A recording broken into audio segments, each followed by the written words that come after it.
Today, folks, we're going to war. The War of the Wings. It all starts on today's show at the Prince George Golf and Curling Club. Your chance to get some eye candy of some blazing barbecue wings. That's what we're going to show off in episode 1 of War of the Wings. Plus, we're going to stop by Misty Mountain Supply. They also have a few things to do with war. But all that and more coming up on CKPG today.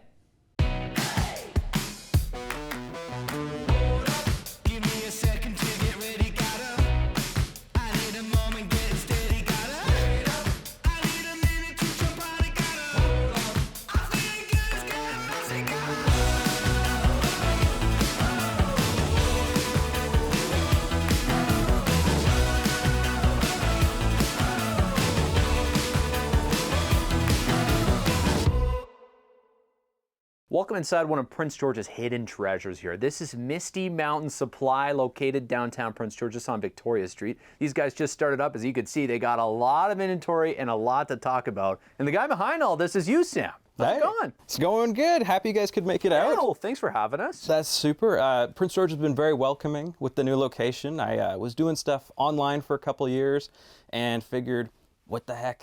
The time is right. Let's open her up. So I got the windows painted, brought everything out here, and it's kind of a mess, but that's kind of the fun. It's the thrill of the hunt. But I figured today I'd bring out a couple things maybe you'd like to see. I like it. Okay, well, but first, before we get to the things, where is the Misty Mountain? Oh, well, it's in Lord of the Rings, of course. Okay, or maybe even The Hobbit, you know, before I get some comments online. But I'm a big Tolkien fan. When I started this, I was in Hazleton, so there's a lot of mist there. I figured there is. I can incorporate some of my, we're not going to say nerdy, we'll say interests of great taste and kind of the locale, and smush it together, and Misty Mountain Supply was born. I like it. It rings off the tongue nicely. So tell me about these helmets. Which one do you want to start with? Because there's a few here. There's a lot. You know what? I'm going to start with the one furthest away. Okay. So I thought this was a really cool one to show off. And I'll just say, first off, all of these are in the store. You can come look at them if you'd like. So this is actually an Austrian firefighter's helmet from the early 1900s. Wow. So it's made of brass. A lot of these helmets are made of steel of the era. But then they later went to stuff like fiberglass, trying to cut corners. So brass is nice and light, but it's really malleable. There's a lot of dents. It's been game used. Yeah, someone fought some fires in this. But what makes this helmet really cool is you can see there's what looks like a bit of adhesive or peeling here. Mm-hmm. So much like this helmet we'll talk about in a little bit, this, if it was for a fire chief, or depending on the area, sometimes they would have sort of a military-like structure with ranks. Yep. So an officer or a higher level person, they'd actually have a crest on top of this helmet. Okay, what you see in classic pictures. Yeah. So it's a bit of a silly look, a little like Astro Boy for what we think today, but it was a quick way, if you're out fighting a fire or you're on the street, that's who's in charge. Okay, there he is, go grab him, we'll talk this out. Interesting. So what's kind of neat about these helmets too is, given the age even, now this is a little chewed up of course from time, this is a pretty modern liner for that era. We're going from the pickle hob, which is kind of that classic biker helmet with the spike on top, which is, they're really cool, but they're like a horrible like leather kind of helmet that is really fragile. Yep. Even when they were new, they're quite fragile. But this liner system, you can adjust it. This guy did it with a shoelace. Looks like he replaced the original string in there. But you can adjust it for size, and even on some later models, you'd be able to adjust this metal band here. To allow for a bigger head and not just adjusting how high it sits on your head. This has got a pretty cool history to it. World War II, I hear? Yes. So this is actually, even though it looks a lot like this one beside it, this is a Second World War US-made M1 helmet. So there's a lot of versions of this helmet. It was in use, and sometimes in use with other armies today still, all the way from the 1940s up until National Guard phased it out in the late 90s. Early 2000s, you still see it sometimes in some cases. So a long service life, but the reason we know it's from World War II is it has this seam to hold the rim at the front. So if you ever see one that has the seam at the front, you're dealing with a wartime production. Wow, interesting. So, and they're different now? They don't have that now? The seam will be at the rear usually. Oh, okay, gotcha. For the newer ones. Or sometimes some guy has messed with it or pulled it off even. don't do that. Don't deface government property. There's fines associated with it, folks. But this is a really cool helmet because it has the early paint on it as well. Yeah. This brightened up a lot in later years. What is this? It used to be a cross? Yeah, so this used to be a red cross here. A lot has come off with it'd be a white circle painted with the red cross on it for a medic. So they painted it on the rear where there's a little more paint present, but it's quite weathered. A couple of knocks on this one too. Yeah, But game worn. yeah, the jungles of Brazil would eat away at this. And so even though it's an American helmet, and if I pop this out, looks the same as any other American helmet of the era. Yep. This was actually made by the Americans as military aid for Brazil. So the Brazilian Expeditionary Force wore this for the entirety of the war. They got American planes, tanks, munitions. I'm not sure about Commonwealth supplies. I don't think they received any. Yep. I think that mostly went to the Eastern Front. But for all the jungle fighting in Brazil, the Brazilians were dressed up like the GIs, and it's very hard to get these pieces because smaller country compared to America. Right, of course, yeah. And then difficulty exporting military goods from there, and also just the humidity, the weather, a lot of political turmoil over the years. Yeah. Something like of this era, I'm comfortable calling it more of an artifact. Very rare that they survive all of that, and never mind have some of the original paint as well. So this is a very cool piece. So I really wanted to take this out and show you guys. Perfect. Okay, so I'm going to end us there here because we're going to have to come back for part 2 and get these other helmets in here. There's a lot to learn, a lot to take in here in Misty Mountain Supply, so stay tuned for that. Thanks, Sam. Yeah, thank you.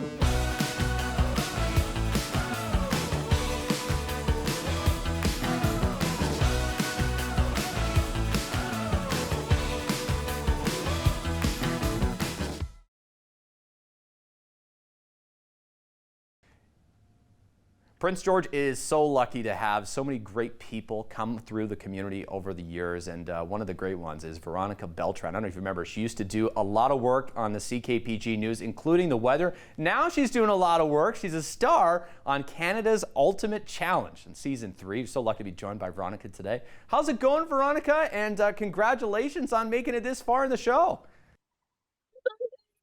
This is so crazy to be on the other side. Thank you for having me. So tell me, what is it like to be on a reality competition series like Canada's Ultimate Challenge? Because this is not like just your average show. There's a lot of competition happening here. There is so much competition happening. Blood, sweat, and tears. Emotions are like peaking.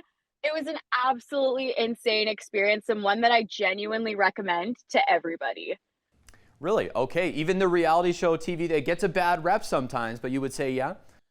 Oh, you have to, like, honestly, I would do it again in a heartbeat. I think it's one of the craziest experiences because you get tossed in with people that you've never met in your entire life, and like people that you probably wouldn't even align with. And it teaches you so much about yourself. For me, this was like, it was a roller coaster, but it was an incredible one. And I like genuinely wouldn't take it back for the world. Huh.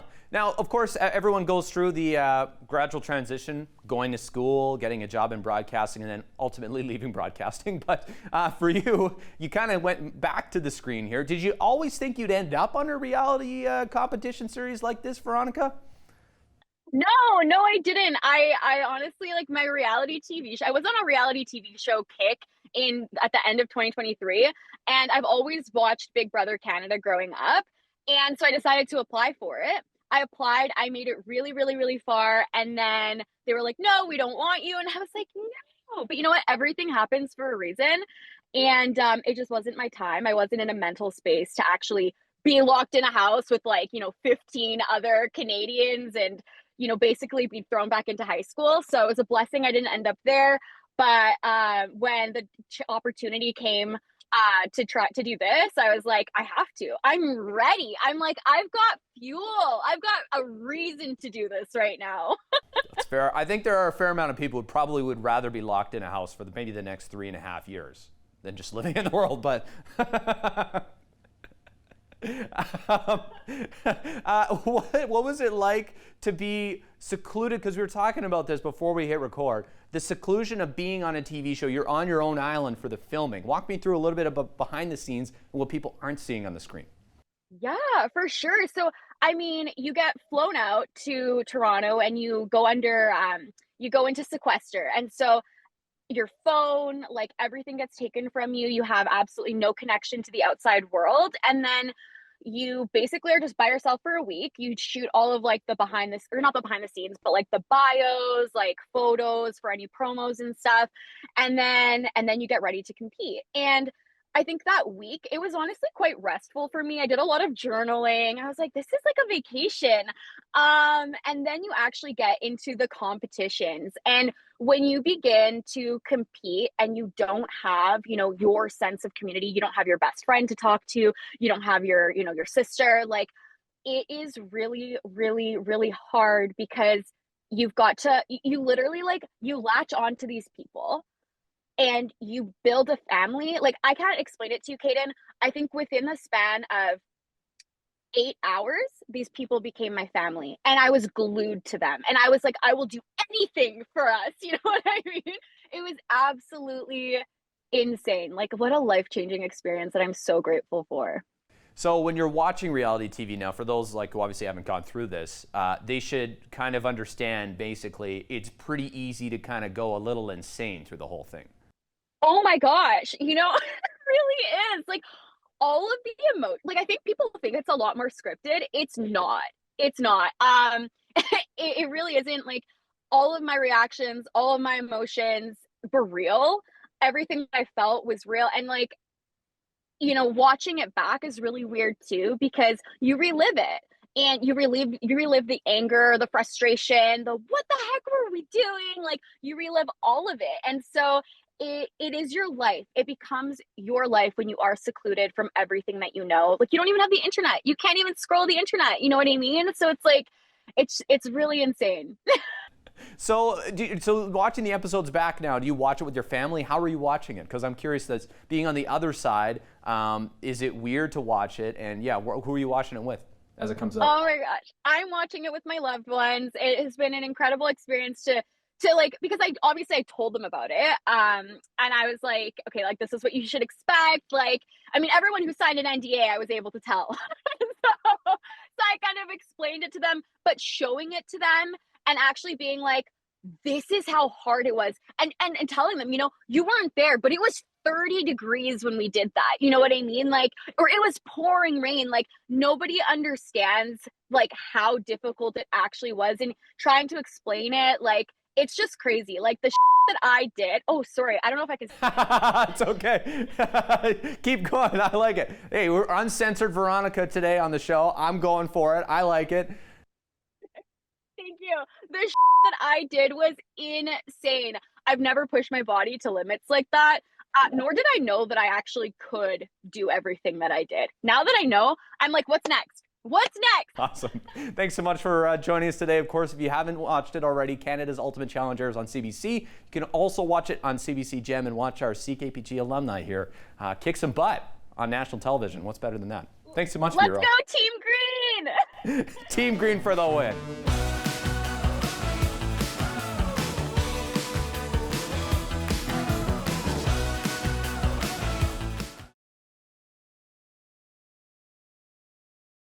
What's the definition of this window sign? Okay, when you look at it, what do you think of? You think of spring, maybe spring cleaning, because that's when the flowers come out, right? April showers make May flowers. I think that's how the saying goes. But also, April cleaning, well, it makes everyone happy in your household, or even March cleaning. To heck with that too.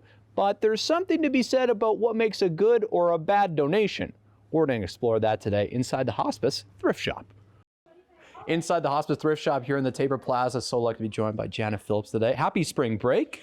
Oh, thank you. Happy spring break to you. I just got back from Vancouver, so it was nice weather there. Well, yeah, it's coming to Prince George one day.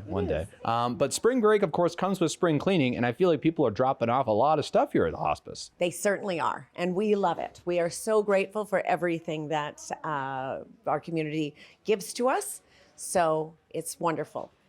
Bring it here. But there is a thing to clear up here, because there's a good donation and there's, well, maybe a less than ideal donation. Maybe do you want to start with the good one or the bad one? Well, a good donation. I mean, there's always been the old thing that says like somebody's garbage is another man's treasure, which we absolutely agree with, and we see that. Now, if it's broken, it has holes in it, it's really not going to be of any use to anybody, then of course that's not an ideal donation. Yeah. Okay, you got an example here. Let's grab it because this is important to kind of reiterate, give you an example of. I don't know what this is. I've never seen one. It says it's a gourmet food processor. Now, Wouldn't it's know not it. like this. No, it's definitely very old. It is broken. It didn't come with any parts, so we couldn't even test to see if it works. And so we have to take this to recycling. Yeah. We actually take a truckload of things to recycling weekly. So that's hard on our pocketbook. Yeah. I was going to say the whole idea of donating to hospice is to support hospice, but well, then you cost them money. That's right. We are forever grateful. Without these donations, without these stores that we have that directly support the Prince George Palliative Care Society, Hospice at Home, all of our grief programs. I mean, these are like, we don't get a lot of funding, and so we require to do these, to have these different things that we, like our dream home coming up really soon, and so those. Okay, I'll let you put this down. Yeah, but let's go with the good donation here because there's lots of them. But like this is a wall hanging, an Indigenous wall hanging, and really, like this will probably go on our auction, which is amazing. It's on Worth Repeating on Facebook, and so. I mean, it's so neat. This is the definition, Jana, I feel like, of you don't know what you're going to find when you come to the thrift store. Exactly. I mean, we all know that we have beautiful clothes. We pride ourselves in being boutique-like. So when we had McGill before, the building was a lot larger, and so we could handle a lot of volume. A lot more stuff. But here we're, Yeah, of course. I think that we still have a lot of stuff. It goes I out think every looking single around, day. And the other thing I wanted you to touch on here too, Jana, because people coming up on the spring, maybe they have some extra time. You guys got a place they could spend it. Yeah, we absolutely do. And, you know, like we're just finding more and more people are loving to thrift. They are finding those beautiful items. We do both locations. We have the other store, 7080 Domano Boulevard. And and so we kind of like to share things sometimes, if maybe And share volunteers?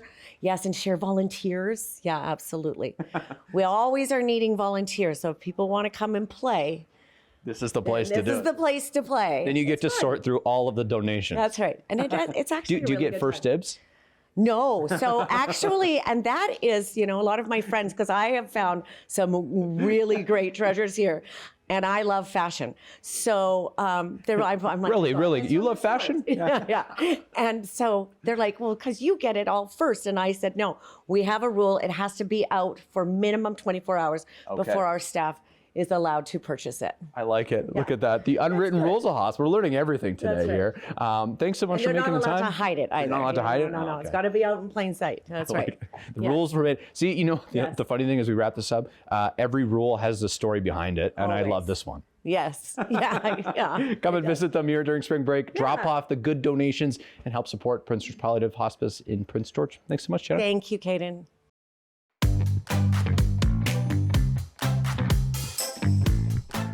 Taking a look outside today at our CKPG snapshot, courtesy of Susan Sador. This is a goose watching the Nechako River. What do you think this goose is watching for? What do you think? Some invaders? Maybe just a nice snack on the river? Those Canada geese can get a little angry, those Cobra chickens. So you never know. You never know what they're up to. Thanks so much, Susan, for sending this one in there.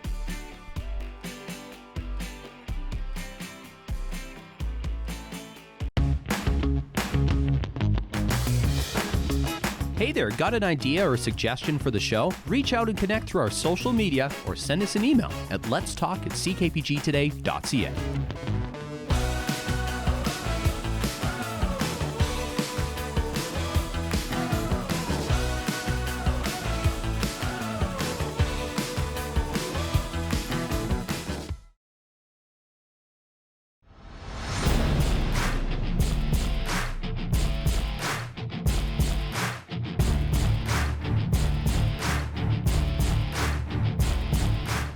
Introducing the wings from the Prince George Golf and Curling Club here to kick things off. The Clubhouse Restaurant, laying them on the table for Sylvia from 101.3 The River, and Cody from 99.3 Rewind Radio. And, okay, before we start here, tell me a little bit about these wings. What do we got in front of us? So in front of us we have our signature Blazing Barbecue wing.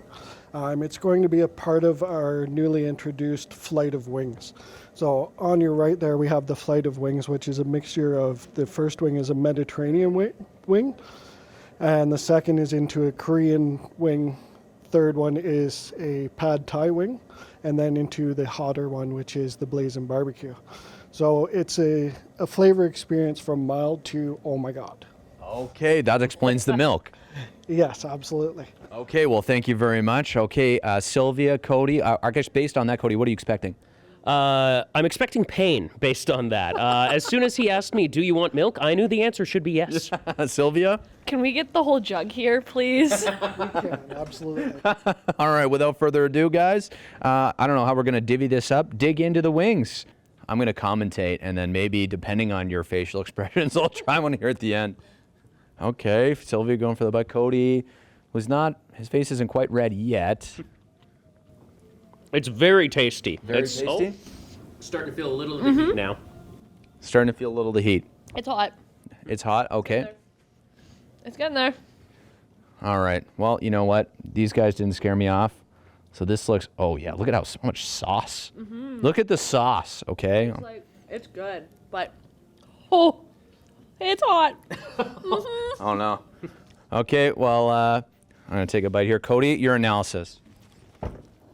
That is a really tasty wing. It's really good. It's hot, don't get me wrong. And I'm not a guy who like loves hot foods, but that's like just the right amount of heat. I'm a big fan of that. Blazing barbecue, and I can confirm the barbecue is blazing, but it's finger looking good. These wings. Agreed. Agreed. I need the milk, actually. I'm going for another one. You're going for another one. Yeah, I've gone for the good. milk. That's this edition of War of the Wings.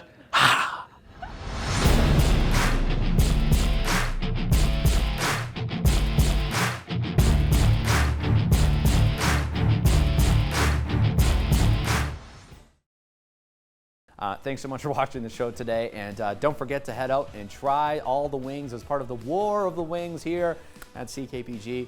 Today's edition, of course, those blazing barbecue wings. Go and check them out at the Golf and Curling Club. We'll see you for more great stuff tomorrow, folks. Bye for now.